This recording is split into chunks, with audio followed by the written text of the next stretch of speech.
उवाच शृणुदेवि प्रवक्ष्यामि कुञ्जिकास्तोत्रमुत्तमम् येन मन्त्रप्रभावेण चण्डीजापः शुभो भवेत् नाकवचम् नार्गलास्तोत्रम् कीलकम् न रहस्यकम्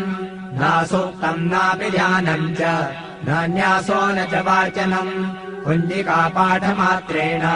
दुर्गापाठफलम् लभेत् अधिगुह्यतरम् देवि देवानामपि दुर्लभम् गोपनीयम् प्रयत्नेन स्वयोनिव पार्वती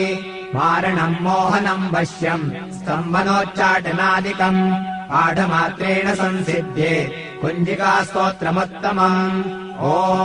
ऐं ह्रीं क्लीं चामुण्डायै विच्चे ॐ गौं हूं क्लीं जूं सः ज्वालय ज्वालय ज्वल ज्वल प्रज्वल प्रज्वल ऐं ह्रीं क्लीं चामुण्डायै विच्चे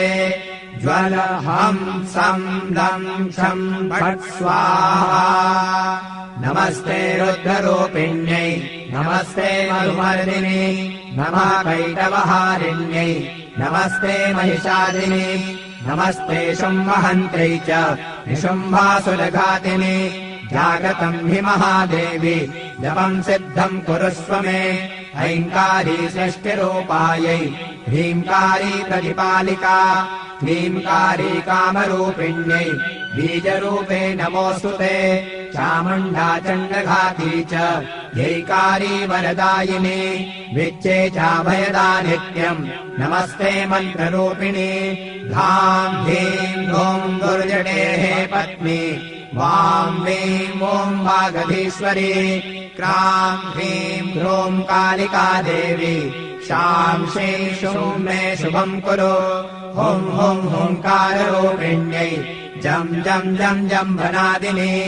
ह्रां ह्रीं ह्रूं भैरवी भद्रे भवान्यै ते नमो नमः